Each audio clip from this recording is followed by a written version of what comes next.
if you take the assets by fee bucket, 0 to 10 basis point ETFs make up 60% of the assets, but only 16% of the revenue. If you go to the far end of the hot sauce bucket, over 80, they make up 6% of the assets, but 22% of the revenue. Well, where are you going to think the launches are going to be?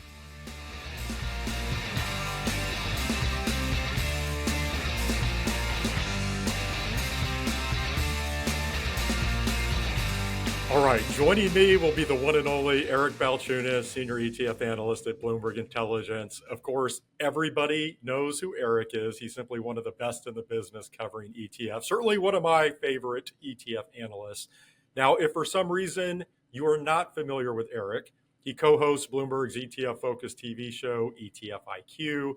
He co-hosts Bloomberg's ETF podcast, Trillions. Let's see, he's written 2 books, The Institutional ETF Toolbox and The Bogle Effect. My understanding is he actually has another book in the hopper. That one will be on crypto and crypto ETFs.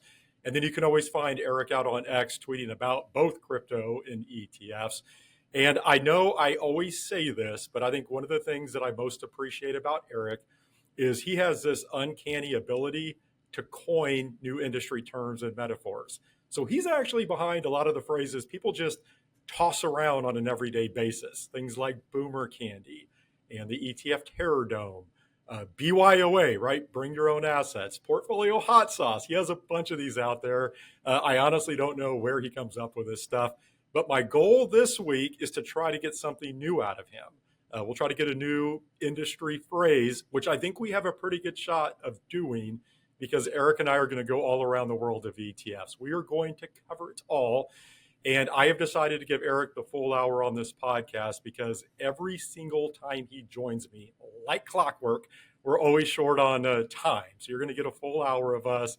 And this should be a fun conversation with someone who knows the ETF space inside and out. As always, questions or comments, you can find me on X at Nate Geraci, or you can go to etfprime.com. All right, so let me now bring in Bloomberg's Eric Balchunas. What should I call you? Like the walking ETF thesaurus or something like that? I seriously don't know how you come up with these phrases that you coin. Unlike you, I'm keeping my ETF title. Just saying. I knew you were going to lead with I'm that. all in on ETFs. So for I'm people senior, who are senior ETF analyst, or I guess you could say it sounds fancy, but I lead the global ETF research team, which when I was in Asia recently, that's how I was introduced. That sounds pretty cool, but I'd say just ETF analyst, or sometimes I'll get ETF guru, whatever. I don't care. And if people don't know what Eric is referring to, so we recently changed the name of the advisory firm that I operate. Most people know it used to be called the ETF Store. It's now called Novadius Wealth Management. And just so you know, Eric, the rationale behind that, this is a good thing. It's because ETFs have made it. ETFs are no longer any sort of differentiator. So I know you think it has something to do with my views on tokenization. It actually doesn't. It's that everybody uses ETFs now. They're table stakes. Yeah, no, it's interesting. One of the people we interviewed for the crypto book I'm working on, we talked about the moment the ETF arrived and how huge that was. And this person was like, I don't want to give away who it is. I want to save it for when the book comes out. But they were like, my work was done here. Bitcoin won. This was it. Now Larry Fink can promote it. I can go on to other things. And I think that's sort of what you're saying with ETFs. But the reason I love ETFs and continue to just, um, really stand by them is that A, I want to be right. And I do believe they are the toughest vehicle I've ever seen. They are going to fend off all kinds of competition, and they have. The other thing is, it every day is a new journey. Every day is a winding road, as Cheryl Crow would say. The novelty is through the roof. 4 ETF launches a day. It takes you all over the asset class world. Most people in their jobs have to be a mile wide, inch deep, or a mile deep, inch wide. With ETFs, you got to be a mile deep and a mile wide, or at least die trying. Do you know what I mean? And so that's why I love it. It, like, even though I have the same job, like I write, I talk, I do the like, sit by a computer. The ETF industry keeps it real fresh and new and novel, and for that I'm grateful. I have found it much more difficult just to stay on top of everything occurring. I think I'm a quasi ETF analyst. I wear a number of hats with everything I do. I think you're in it, obviously, much more full time. it's tough. I mean, I really feel like we're drinking off a fire hose right now between new launches and you look at flows and some of the stuff we'll talk about here today. It's been difficult for me just to keep up with everything. Yeah, it is. That's the fun of it, though. Um, there's occasions where something is wrote. In fact, in the book I'm working on, there's a chapter about ETF due diligence, and I'll be honest, that was the least inspiring to write and the least inspiring to read over when I was editing it. I'm like, oh my God, because I've done this so many times. You know, what is an expense ratio and bid ask spreads? It was necessary for this particular book because I'm talking to somebody who has an option now to buy Bitcoin ETFs to get exposure. So I have to go through like how to pick one. But that was a sign that like I have been doing this a long time. But like I said, the rest of the book is real fresh. I mean, there's a lot of stuff I'm just learning, and that's why I write books is to really completely get my head around something that I'm interested in. And that is there's no because if you have to write about it and put your name on it, you better know it. So I've been on a real deep journey in the crypto world, as you have for sure. And I feel like I'm maybe like a C student in crypto at this point. I'm much better than I was though, and they say you need about 100 hours, and I think I put in my 100. So I'm maybe I should get like a certificate or something that I speak fluent crypto or something. I don't know. We'll see. All right, so we're going to dive into a number of ETF topics. Certainly, crypto ETFs are one of them. I thought, like last time, we should probably save that for later, or else it'll eat up all of our time, and we won't get to anything Yeah. else. But let me ask you this: but before we move on from crypto ETFs, do you find crypto ETFs as the most fascinating spot in the industry right now, or would you point to another area? Oh, easily. Yeah. And not everybody on my team is into it. James and I are really into it. Athanasios and Andre and Rebecca. And they're just, well, Athanasios is borderline a hater. Where everybody else is in the middle, doesn't really care that much. James and I kind of have the bug. But for me, the reason I love it and it's so fascinating is that crypto brings you into Wall Street, geopolitics, the money, history, technology. It's fascinating if you let it be. But the bigger thing that I find so exciting is this clash of cultures and clash of worlds. This is the first asset, really, that has come from the underground grassroots and then was adopted by the institutional world. Normally, the big fish are using something and then someone democratizes it and lets the little people get access, like bonds and stocks, right? This is really interesting that this bubbled up from the people, and now the Wall Street world is trying to give the bigger fish access.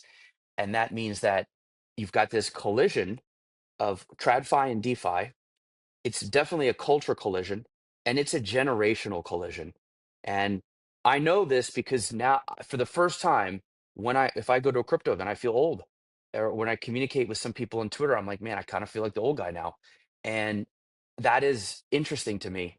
And the culture is also inviting. These are people who are excitable, but at the same time self-deprecating. Sometimes TradFi is a little too high priestish for me in many cases, throwing around the Greek symbols and, oh, you'll be sorry. It's almost like they're little too know it all. And I think the crypto has this inmates taking over the asylum feel. And I've always loved that, whether it's in music or comedy or anything. I really enjoy that sort of somewhat chaotic feeling of like the people who shouldn't win are kind of like winning. And so there's just multiple attractions for me that might not be attractive to somebody else. And if you look at the numbers, every time there's a launch, it's like the top of the year, if not top three. And then going down the line, you look at the flows, it's just breaking all kinds of records. Bitcoin in particular was the greatest launch in the fund industry, which is 100 years old. Not just the greatest launch by fivefold. The metaphor I use is Tiger Woods and the 97 Masters. If you're a sports analyst and you watch that, you can't think of anything else for 3 or 4 years. You're like, the whole golf, everything's changed. New generation, new type of golf. Like, he completely made people obsessed. That's how I feel about this. It's weird to me, people who aren't. Like, I've been traveling the world and showing these charts of like IBIT being the fastest to 100 billion, and like the next fastest was like 5 years later, which is VU. And then I show how IBIT is the top revenue generating ETF for BlackRock out of 1,000 ETFs, and it's 1 year old. And the next three on the list are 24, 25 years old. I mean, I was like, if I was in the car industry and I showed you that Ford put out this car that did this, the whole industry would be crazy. They'd be all like clamoring to put the car out. It's something about crypto that half the people just write it off as bullshit. And that's fine. But for me, I can't help but being I'm just totally obsessed by it. That said, I do have other things that go on in the ETF world. And so I'd say I'm probably like 50% crypto because of all the changes in the SEC and all this. There's a lot to go over.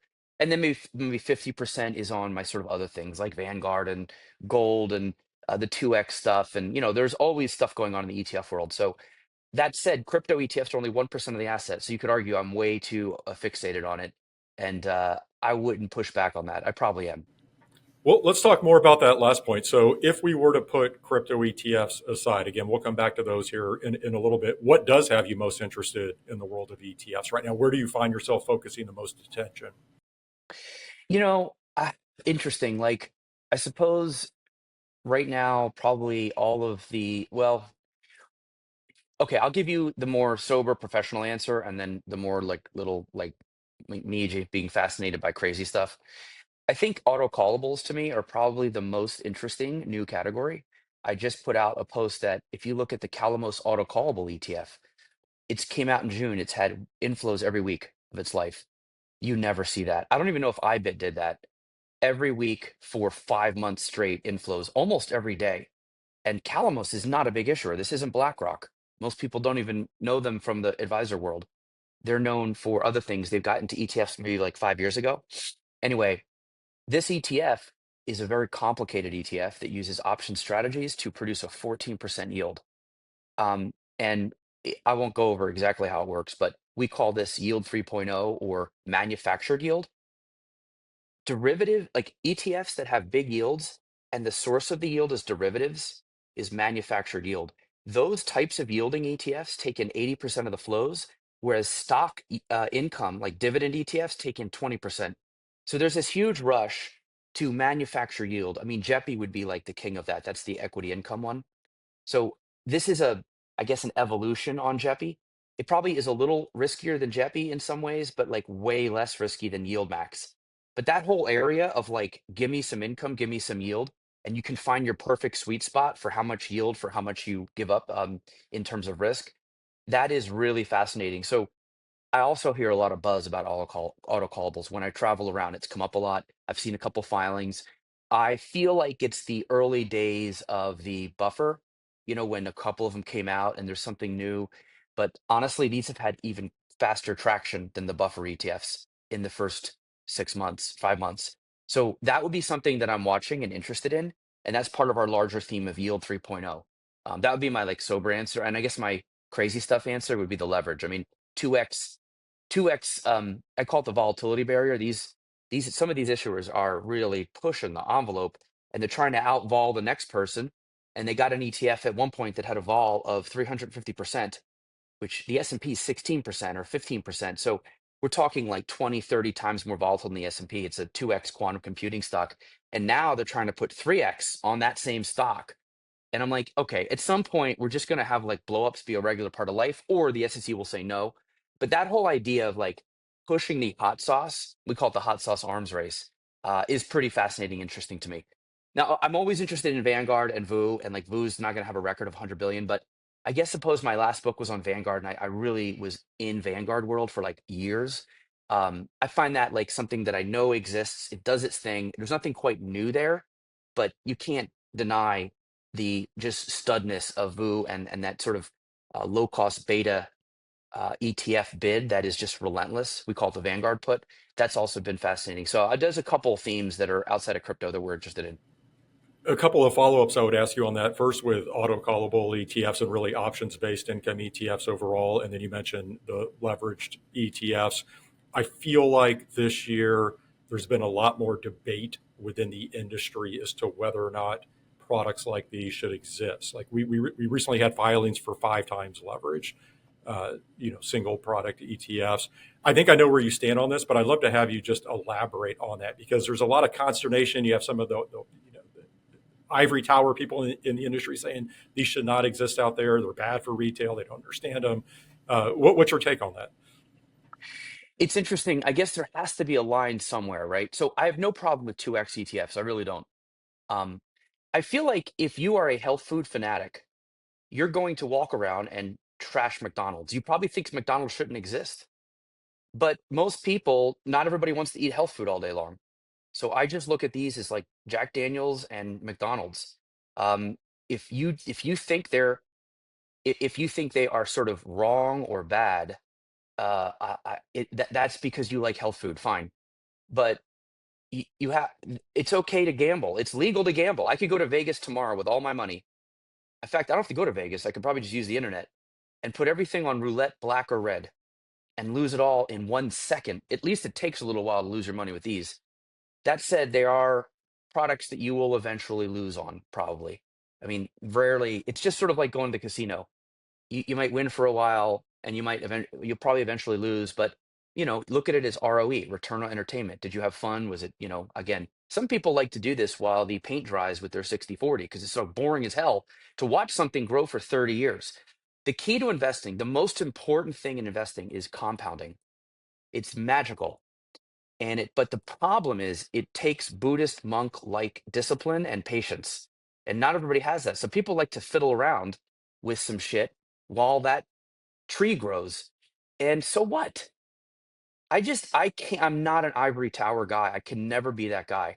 Now, if one of these ETFs doesn't track the thing correctly or they halt creations, I'm pissed. As long as it does what it says it's going to do, even if the swap contract price is a little pricey for like a certain 2x stock, um, that we point that out, but I still wouldn't judge it as being bad because that's what the swap would cost if you went to JP Morgan or someplace and got the swap anyway. But as long as the issuer isn't doing anything nefarious or halting creations, I'm fine with them. As you know, we have a traffic light system that's like movie ratings. We would call all these red light products, just know what you're getting into. But I do not think that we should ban Quentin Tarantino movies just because 10-year-olds exist. That's my take on it. And I know others disagree, and it's fun to like moralize on it, but I'm not that guy. And so I look at it now. Where's the limit? Should we have 5x?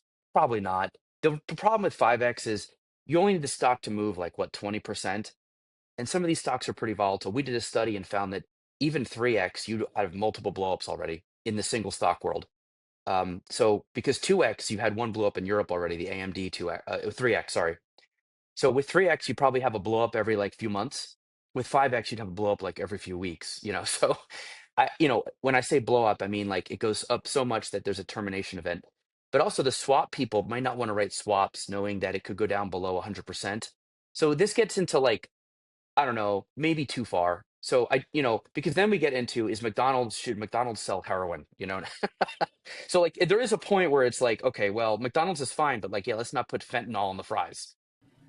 Yeah, I agree with that. I've always been, as long as the product is doing what it is supposed to do, the risks are properly disclosed, then I don't really have a huge problem with these products existing out there. I do think that investors have to take on personal responsibility as well. You can't just offload that personal responsibility to somebody else. So I think generally I agree with you. The other piece of this, and I've talked about this recently, is from an ETF issuer perspective. You coined this phrase, the ETF terror dome. It's tough to compete. And so if you're a smaller issuer, a spot that you can compete, a Vanguard free zone, a BlackRock free zone, are in these exotic products. And as you know, all it takes, you can be a small issuer, you launch a leveraged single stock ETF or some sort of options-based income ETF. And if you hit, it's the right company or right underlying exposure, that could be a lottery ticket for the firm itself. And so there's a financial incentive there for issuers to bring these products to market and keep trying. I think we're going to see more of 100%. it. If you take the assets by fee bucket, 0 to 10 basis point ETFs make up 60% of the assets, but only 16% of the revenue. If you go to the far end of the hot sauce bucket, over 80, they make up 6% of the assets, but 22% of the revenue. Well, where are you going to think the launches are going to be? Unless you're some like total on a mission Vanguard person, you're going to launch at the other end. If you're looking for, to get revenue, and it's a capitalist market, and the SEC approves it. If the SEC doesn't approve it, I wouldn't be like basically slamming it. So if it hits the market, the SEC approves it, it has a prospectus, it has all the disclosures, then it comes to a point where does it actually go out and like do good work in getting swap agreements, and does it track well? That would be what I was looking at. But again, we would just say, hey, look, this is high octane shit. This is like a power tool, so be careful. The other story that you mentioned, Vanguard, we talked about VU. VU recently became the first ETF to cross over 800 billion in assets. It's had over $100 billion in inflows this year. And I was looking, if you look at the top 10 ETFs by inflows in 2025, let me just burn through these real quick. So you have VU, you have IVV, you have VTI, you have SPYM, which I don't know if you saw that recently. Ticker, yeah, okay, SPLG, yep. You have SGov, IBIT, GLD, and then QQQM, BND, and QQQQ. My question for you is, if you look at the VU, IVV, VTI, SPYM, and then the two Qs ETFs, that's a market cap weighted exposure, top heavy. We have a lot of Mag 7 exposure. Does that give you any concern? I mean, you and I always talk about, we're in, my approach, long-term investor, let it compound over time, just what you were saying before. Investors continue to allocate there, but does that cause you any concern at some point that the money just keeps going into these products? Not really. I just because I looked into it, and if you take the Mag 7, which we'll call the biggest of the Mag 7, those are like the leaders of the whole market. They're responsible for so much of the returns. And you unpack them, there's 850 acquisitions between the seven of them. And some of these acquisitions are big. Some are big you never heard of, like a cloud computing company that Google acquired for like 5 billion. Then there's something like YouTube, which if Google spun out would be the 19th biggest stock in America. So when I talk to the tech analysts in Bloomberg Intelligence who cover these companies, they're very bullish. They're like, these are like small countries. Each of these companies could be like a 10 stock index. So that's why we said, if you look at the seven of them, you got to pretend there's 70 companies there. And when you do that, you realize you're way more diversified than you think. Now, is this an antitrust issue? Maybe, but I'm talking investing in ETFs and indexes. That's what we're at now. You want to debate antitrust? I hear you, and it probably is an antitrust issue, frankly, because these companies get so powerful. And what happens is any company that's like in the private world or in a small cap or whatever, and they're worth anything, one of these companies just buys them.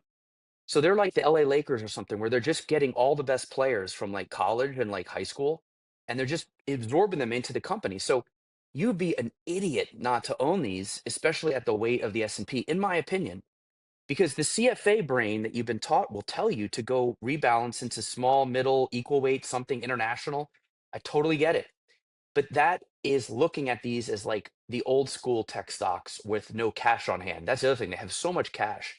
These companies are the market in a way. So I'm not saying you might want to take profits. Like if it goes up, okay, take a little profit, maybe allocate to small international. But the problem is these other areas, especially small caps, which had a great run in the 2000s. I just feel like so many, it's barren of rising stars anymore, because it either, if they're good, they get bought by the Mag 7, or they wait to IPO till they're big.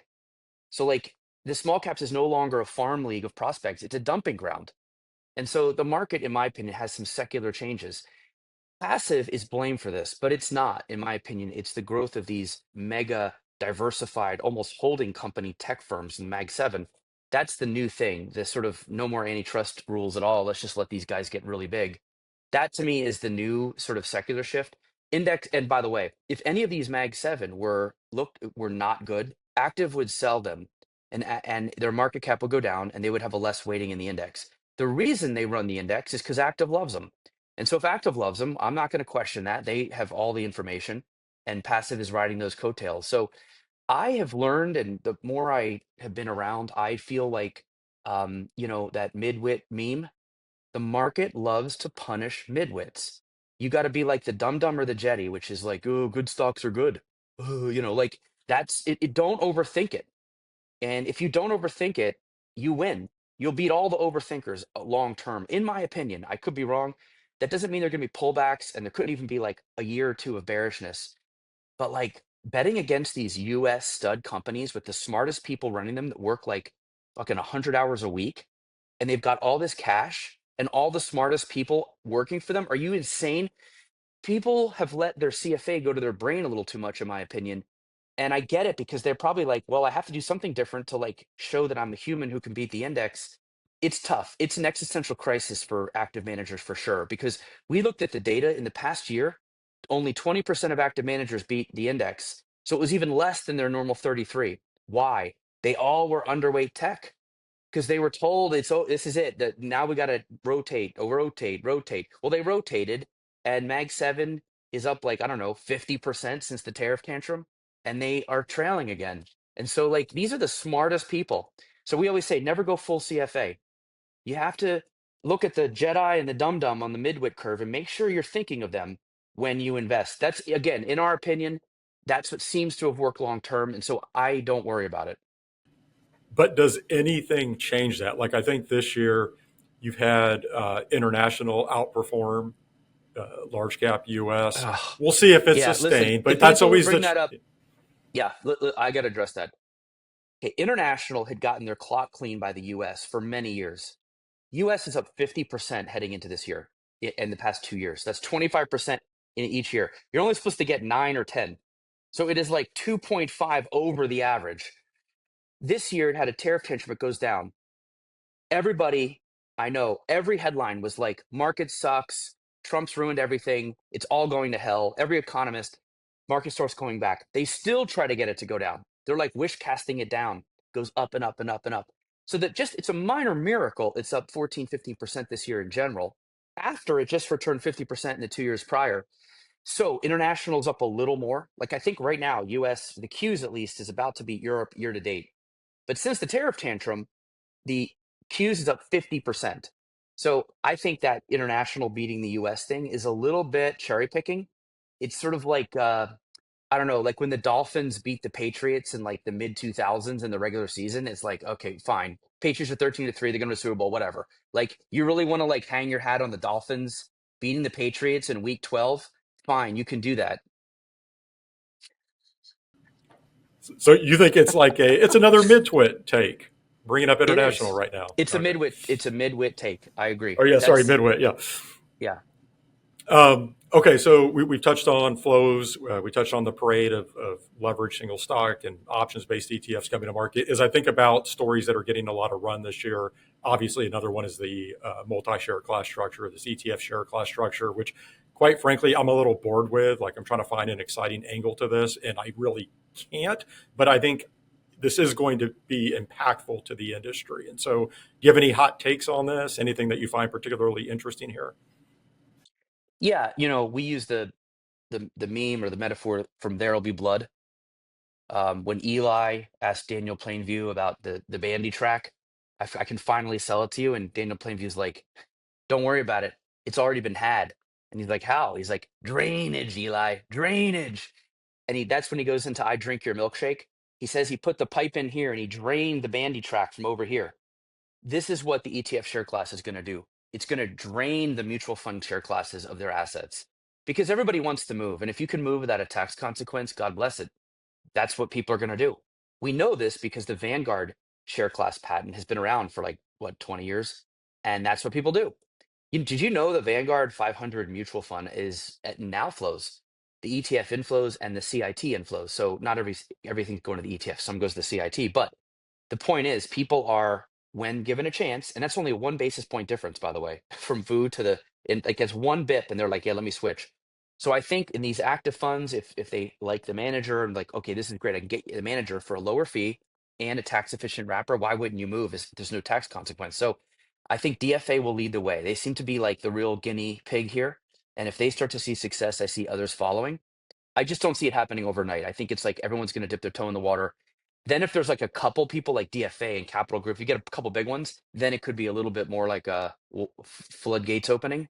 But I see it probably more as a trickle effect over 10 years. And all this is really just like what we knew was going to happen, just a slow move of mutual fund assets over to ETFs. The one caveat to watch out for is the tax contagion, because right now 75% of active equity mutual funds see outflows. That's a lot. And so a lot of those are going to have an ETF class. If you have outflows, it's possible the ETF gets hit with capital gains. Ben Johnson just put out his mutual fund capital gains report. And I think one fund had like 87% of its NAV return. I mean, there's some crazy stuff because outflows force you to sell, right? So if you're a forced seller, the ETF could get dinged with taxable capital gains, and that would tarnish the ETF's stellar reputation as being tax efficient. But I'm not sure anybody who's been an ETF person for years will care. They'll isolate that and be like, yeah, that's that mutual share class bullshit. I think most of the regular ETF people, it's like, okay, I'm just going to keep my ones here. But for those people who are doing the share class, I would try hard not to contaminate the ETF share class. But that's one thing to watch with that share class. But those would be my two general takes on it. Somewhat related to this topic, any thoughts on Vanguard leaning more heavily into active ETFs? Because clearly they're going to leverage this ETF share class structure, right? They've been using it for index-based products. They're going to use it for active products. And if you look at the launches they've had over the past couple of years, there's been a greater focus on active from them. So I'm curious what you think about that. I mean, you literally wrote a book on Vanguard and Jack Bogle. Does that surprise you at all? No, not really. I mean, I think, Vanguard is number one or number two in every category imaginable, right? But they're 19th in active ETFs, right? They just sort of missed the boat. And they're third in active mutual funds. So there's a disconnect there. And Salim Ramji helped launch active ETFs at BlackRock when he was there. So it makes sense he would come in and go, why aren't we doing active? This is a clear hole in the product line. Let's do that. We wrote a while ago and said they should definitely do active equity ETFs because some of their active equity mutual funds were seeing outflows. And we thought, well, the ETF could be like a way to stop that. Just, they had the same problem as most other people. So it makes sense to me. They also don't have to worry about like the cannibalization aspect because they're already low cost. So, although what's interesting is they're coming in these categories and they're not even in like the top 5 or top 10 lowest. So they are finding out this weird thing, which is the Vanguard effect has outrun Vanguard, and that's got to be trippy for them. Bogle would love it, but Vanguard, the company, is probably frustrated because they want to battle J.P. Morgan, and most normal people are ambitious on Wall Street. They're ambitious, they want assets, and they want to grow. Bogle was just total lunatic in that he wanted less growth. he would so in a way he would he was fine with Vanguard's active mutual funds. In fact, he launched many of them. But what he didn't want to do was grow. He was when they got. I remember I visited him and they had 4 trillion. He goes, "You believe we got 4 trillion in assets? What? Who? Why?" You're talking to a guy who wrote the book called Enough.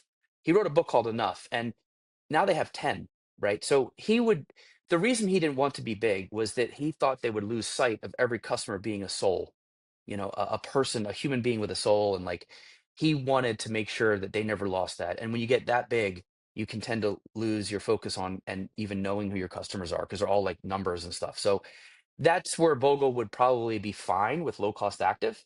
But on the flip side, he would I don't he, I don't know if he would have put them into an ETF. Well, he wouldn't have launched ETFs to begin with, but he wouldn't have launched smart beta. Like most of the things Vanguard has done in the last 25 years, Bogle would not have done.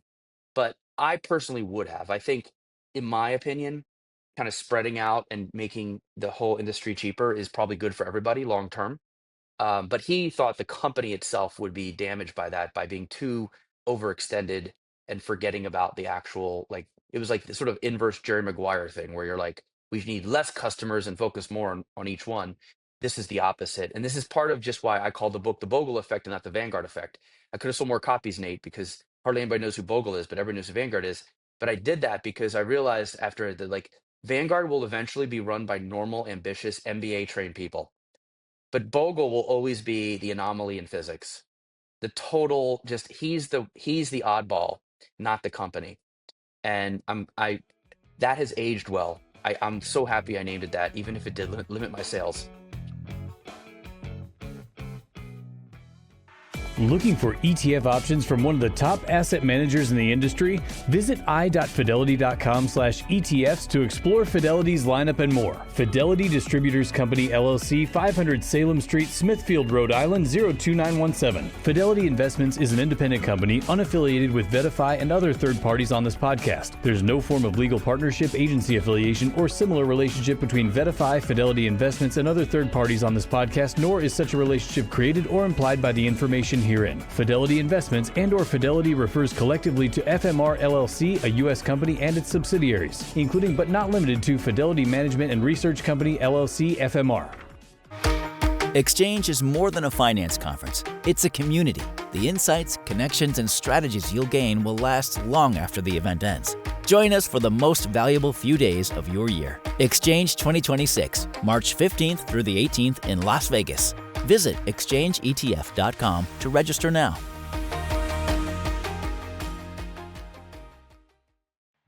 Markets are always evolving. The whole tactical U.S. ETF HTUS uses quantitative models to tactically adjust exposure to U.S. equities on a daily basis. It's about adapting with discipline.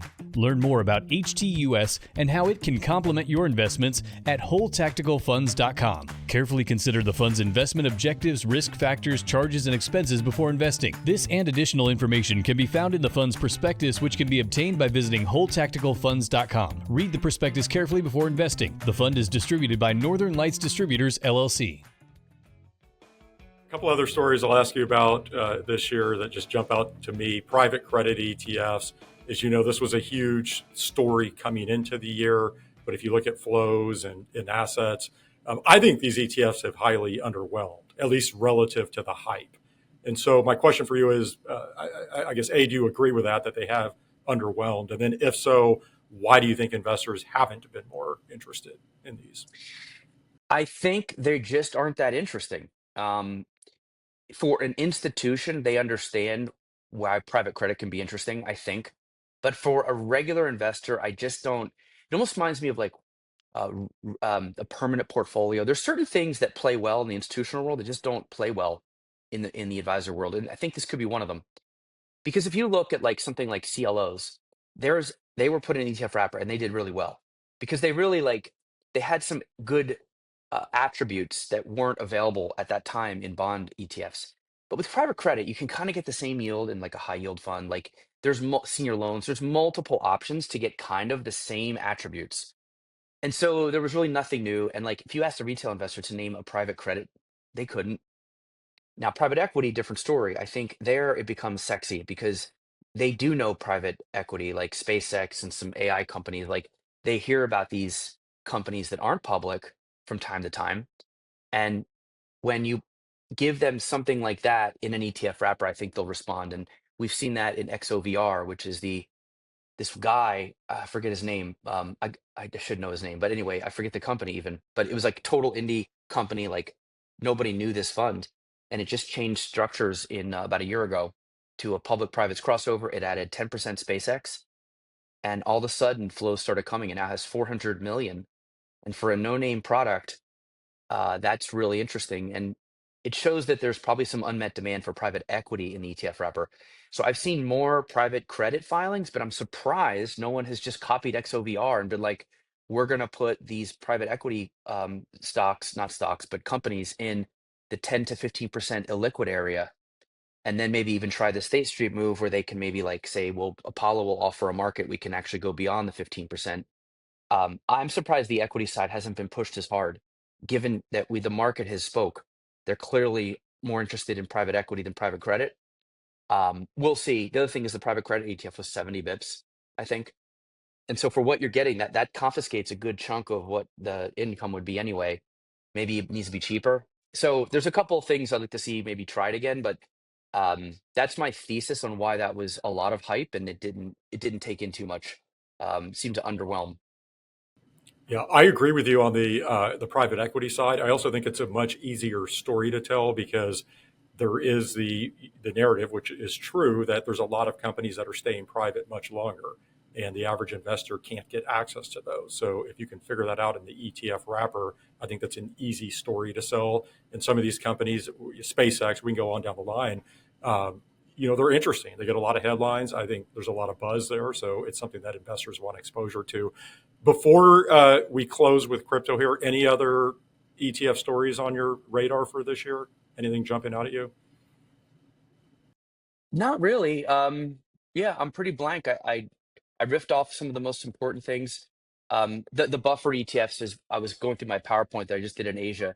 How about this? I'll give you international just because I just traveled into Asia, Brazil, the Middle East, Mexico, Europe. I mean, I was practically all over the world this year. And what I can tell you is that the events we do in these areas get bigger and bigger each year. And there's more and more companies interested. The exchanges are interested. Hopefully you can still hear me. This is like classic New York City where there's like police sirens every like 10 minutes. But anyway, I'm in a New York City hotel room. So there's a lot of excitement out there. I just say to people who are here in the US, just don't appreciate what you have, because in other countries, people aren't as educated on like what fees are. It's going to take a while. Like the US is so far advanced as consumers, like we are a consumer culture. It's amazing, forcing us into DC plans in the 80s and 90s. We're all so with it. Other countries, like they don't know they're paying 2, 3%. Like there's just unawareness. And so, but it is changing. Younger people in particular do not think the government's going to fund their retirement. And the ETF is going to grow as people get smarter. That's a good place to be, as opposed to the mutual funds, which require people being in the dark and not smarter, right? And so ETFs, you can tell like it's almost like pricks of light coming out, and each country there's more and more light coming through when I go out into these areas. And I think they always look to the US, what's going on. So in my presentation, I went over much of the stuff we just talked about. But I think the only thing I didn't that we didn't touch on was buffers, and buffers are just so valuable to the older investors. And so the buffer ETFs speak to what we call is like the new white space is your feelings. Buffers really are like a Xanax. You buy one of those and it's like your anxiety's gone. And then on the flip side, the leverage stuff is like Adderall. You're bored, here, take one of these. You know what I mean? So it's like, so I think there's this like push to like create new white space in terms of solving problems or changing moods, almost like a pharma company. And that is something that kind of blew some of the minds of the people internationally, because they're still trying to sell cheap beta and stuff. So they're like, I'm coming from the future and explaining like all the stuff that's going to probably happen in like 5 years. And it was just interesting. It's almost like a time warp when you go to these other places. Some countries further along than others, but just interesting tidbit there. Yeah, I agree. I find that fascinating because, to your point, you've been immersed in the space for a couple of decades now. You've seen ETFs grow up, and so to go into these international markets and see where they're at, in some cases they are 15 years behind us, or 20 years behind us. You kind of know what's going to happen, and so you can already see, like you said, these glimmers of light and see how it's going to play out. That's got to be a really unique experience. And I will say one thing they are fascinated by, which I just wasn't expecting, is Vanguard. There's something about that company that fascinates people, and I was told to put more Vanguard in my PowerPoint as I went around, especially in Asia. They are just fascinated by how that works. I'm not sure if but I also try to explain the Vanguardian investor, this concept of the VU investor who never sells, as Nick Majuli's book is called, Just Keep Buying. No headline and no market can get them to stop buying. And I try to explain to them this is a new phenomenon. It used to be you buy high and sold low, and you're an idiot, and that's the dumb money. Well, the dumb money, at least the Vanguardians, are now the smart money, because if you just keep buying, you will beat the hedge funds, you'll beat the active managers. And I analyze, why has that happened? And I tell them that I think these people have three truths they've discovered. One, you cannot market time, at least not consistently. So I'm giving up. Number two, they've gotten married to cheap beta. They have dated active managers over the years, and they finally found marriage material in VOO or IVV, right? And they're like, there's no better partner out there, so I'm not going to change funds. So therefore, I won't leave either. And the third thing is, I think they really do think there's a US exceptionalism factor, which is that our companies just kick so much ass, and there's really no reason to like rotate into international. Some people maybe tried it, or they already have a little slug of international that went up when the equities went down. So they're covered. Most portfolios would have a little sliver of international already anyway. And this is really powerful, because that's the ingredients that you need to be, in my opinion, the best investor, the one that will beat everybody else over 50 years or 40 years, even 20 years, even 1 year in some cases. And so I try to explain that. And this is where I give Bogle a lot of credit in my book for actually changing behavior. He solved the problem of the dumb investor buying high and selling low. He solved it by giving them something that you can get married to. and they're all happily married, and that has completely changed behavior. All right, just a few minutes left here. I know you have to run shortly. The one thing Vanguard is not involved with is crypto ETF. So let's close with that. And I'm actually, here's what I'll do. Let me tee up something that you tweeted out a few weeks ago. I think this was from your colleague, James Seyfert, but it was that since the beginning of 2024, there have been something like 155 spot crypto ETF filings on 35 different crypto assets. And that did not include spot Bitcoin and spot Ether ETFs. And I'm sure there have been some additional filings since you tweeted that out. Again, that was a few weeks ago. So here's the question I'll have for you. How do you see investor demand playing out as these things start to come to market? We've seen a few come to market with Solana. We're going to have HBAR, Litecoin, XRP. How do you think this looks from an investor demand perspective? I think for the most part, unless one of them gets red hot and has a shiny object moment, it'll be more for the people who know that world. I think a lot of actual crypto investors might like ETFs, either to put in IRAs or like it's just ETF can be easier. So I think they're for the core natives of that crypto world once you get deeper and deeper. But if like HBAR has a run where it's up 100%, you'll get looks from the regular people and the traders and maybe even advisors. I think most of them will buy a basket eventually where they're like, yeah, I just want to own the 40. I think S&P put out their digital 50. 5-10 years from now, that's what people will own. They'll own like the S&P or hopefully Bloomberg. We're trying to work on this in the index world. The Bloomberg 50 digital, and it will be like the tokens and the stocks and the DATs and all this, and we'll give you the full picture, and then you'll just be like, set it and forget it. So that's how I think that'll play out. The other thing is we don't know which of these blockchains is going to like really get the most business. They remind me of 90s tech stocks in that they really have no profit. They're just starting and like but they're all like got smart people trying to solve this problem, like create a new internet. And I don't know who Ask Jeeves is going to be or who Google's going to be. Unclear. Ether and Solana look pretty good, but who knows? You look at the top 15 cryptos 10 years ago, most out of the top three are completely different cryptos. So an index makes sense. I will say Bitcoin is special. I'm going to put that over here as like a completely special thing. I feel like Bitcoin is like almost like a magical creation, in that it was given Satoshi. He's like this martyr. Nobody knows who he is. It's almost like created as like a religion.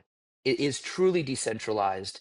And the idea of creating something of value that the government cannot mess with, right?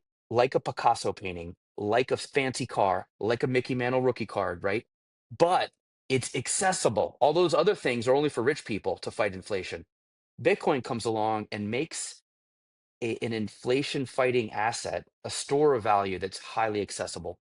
I will say gold's pretty accessible too. So I think the two of them are going to fight over this sort of like accessible store of value for a long time.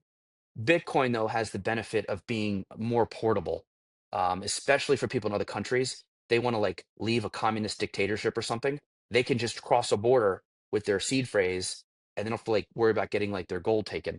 So there are some unique portability issues with Bitcoin, but that's getting into the weeds. I think for most people, the fact that it's scarce, the fact that everyone says it has value, and the fact that the government cannot debase it or mess with it in a world where we know the government's just going to print money to solve problems as a sort of clever way to tax the population. And we know that voters will never vote for like less stuff. You have to think there's a good bull case ongoing for this debasement trade. It's just a question on gold and Bitcoin sort of battling it out to see who gets the share of that because gold obviously had a great year. The really old stodgy institutions still, I think, would use gold over Bitcoin. But as Bitcoin's volatility comes down, and it has been, it's probably like double gold, but it was triple gold a while. It's coming down. If it can get down to gold levels and has a correlation of a little like zero, if it can get down to gold, vol, and core, then I think you could have a moment where you people can actually realistically say that it will pass gold. But until it does, I think it has that hot sauce risk asset thing attached to it, which will ultimately turn off some of the bigger investors for the time being. But it sounds like from an ETF perspective, let's just set Bitcoin aside and we know what it's done in the ETF wrapper. Sounds like you're fairly bullish on index-based crypto ETFs. Yes, I think. But remember, there is a glitter, which is the uh, precious metals basket of gold, silver, platinum, palladium, and it has a billion. But that's like it's 0.5% of all the physical commodity assets. Gold has the lion's share. So I don't know. I think it depends on how much Solana and Avalanche and Tron and all this shit like ends up breaking through the mainstream and becomes part of our lives, or we see big companies and stable coins. Like if it starts to get into our day and day, I think people buy an index. But if it doesn't, it's possible those are really just real for local traders, similar to the way the Palladium ETF has been around for what, 20 years? And it might, what is that, 500 million or $1 billion? Like people do use it, but it's for a local niche audience. So I just don't know the answer to that.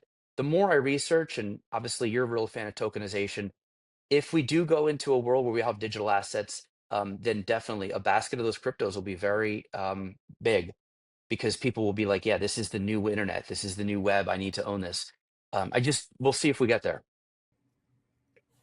Before I let you go, Philadelphia Eagles Super Bowl. How are you feeling about Hold that? on.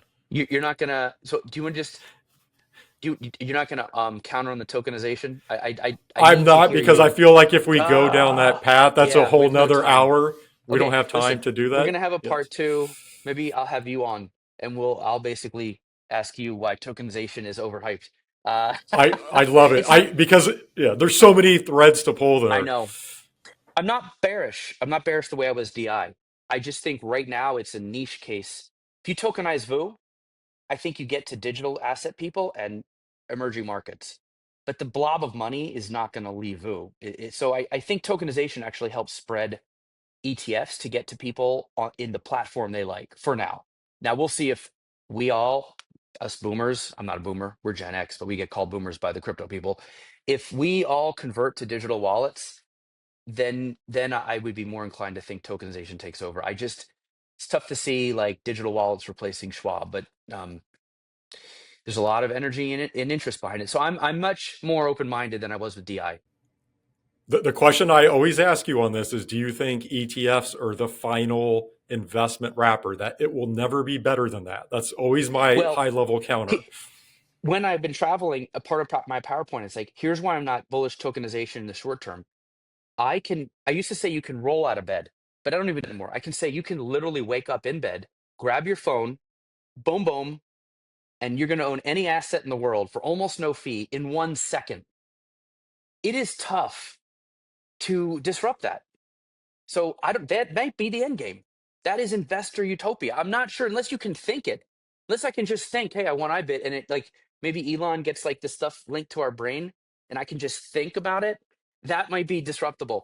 But at that point, I'm just not sure how you disrupt that. It would be like you and I getting together and be like, how can we disrupt Amazon? Amazon, you just boom and you own it. Like I'm not sure what.